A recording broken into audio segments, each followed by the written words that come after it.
Hi guys, this is a few of my clay figures that I've been making. I'm going to be making another worm figure today, so stick around to see how it turns out.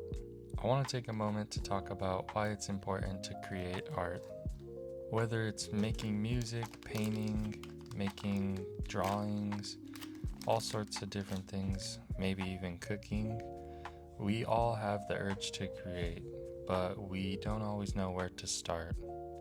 Starting sometimes seems like the hardest part when it comes to creating, but if you just force yourself to get into that rhythm, once you actually start, it could be really fun. Mistakes are bound to happen when creating something new, but they're not really mistakes, they're opportunities to learn and grow from. There's been times when I've been making these clay figures and things don't turn out the way that I thought they were, and then I end up just making something completely different that I like even more. Same goes with a lot of different art projects that I do. Creating art also connects us with so many people. No matter how small the art project is, it could inspire others.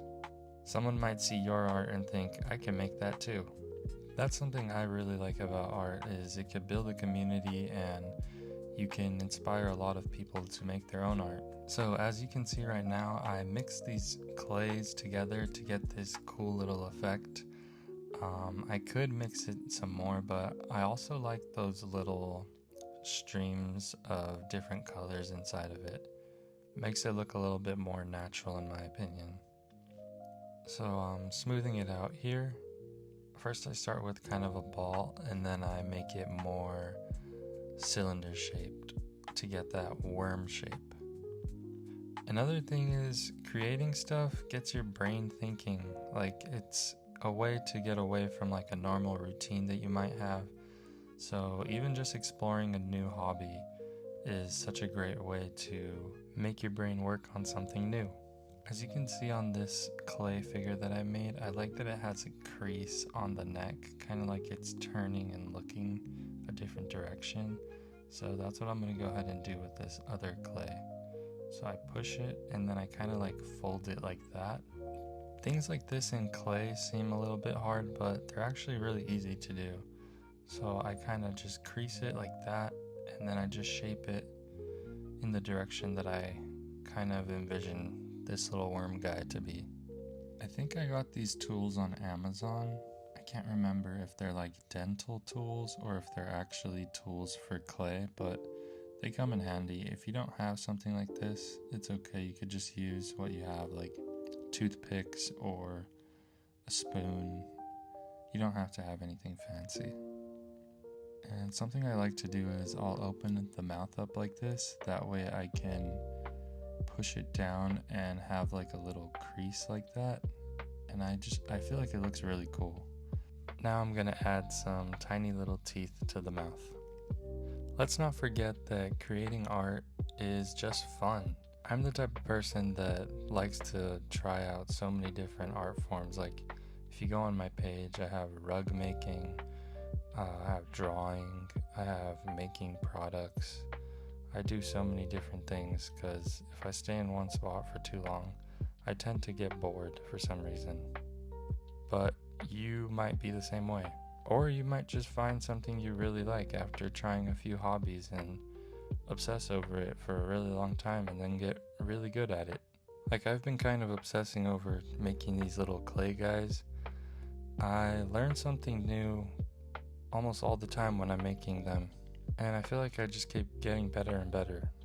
Like adding tiny details to clay figures makes it almost look like they're real life little characters. So right here I made the teeth and then I'm just tucking them into the mouth. That way it kind of looks like they're coming out, if that makes sense. Then I'm pushing it down so that it stays in place like that, because I kind of like that look. And it also kind of looks like he's smiling. Now I just get like a Sharpie marker and I'm going to push in where I want the eyes to be placed. I like this look to have the eyes like really big and popped out. It kind of looks like the characters from Flushed Away. This also looks really funny. I also had the idea to do white eyes, but I ended up changing that to a different color. You can see right here I'm adding the tiny pupils on, but I don't really like how it looks that much. So at first I kind of just slice these pupils off because I think I'm gonna just redo the pupils, but then I just go ahead and rip them off and start from scratch. But now I know I don't really like that eye color with this color for some reason. The yellow just seems to look really funny and cool. It's almost like a zombie worm in a way, or like he's like glowing at night. I'm not sure. Then I found a better way to add the pupils as well. So I make a little ball, and then I just go ahead and get my metal tool to flatten it perfectly. And that works out way better than pushing it with my finger. I also add a really tiny piece of white onto the pupil to give it that little shine. I feel like that just makes it so much more professional looking. Like, look how cool that looks. He's like just staring up at the light, trying to get some sun or something. I made this little signature stamp with these stamped letters that I had, and I just super glued it to a piece of wood or a few wood pieces. Then I could just push it onto the back. That way they know it's an official piece by me. After I do this, I can throw this into the oven and then add a glaze to it if I want. I buy this glaze called Sculpting glaze from the hobby store. And this clay that I'm using is just Sculpting clay. I'm really happy with how this little guy turned out. And this is the first time trying out this cool little stamp I made. I want to end the video with saying whatever you feel like creating, just start. You never know where it could take you. You can make some new friends, or your art hobby could even turn into your career. Hope you guys like this video, and I'll see you in the next one. Okay, bye.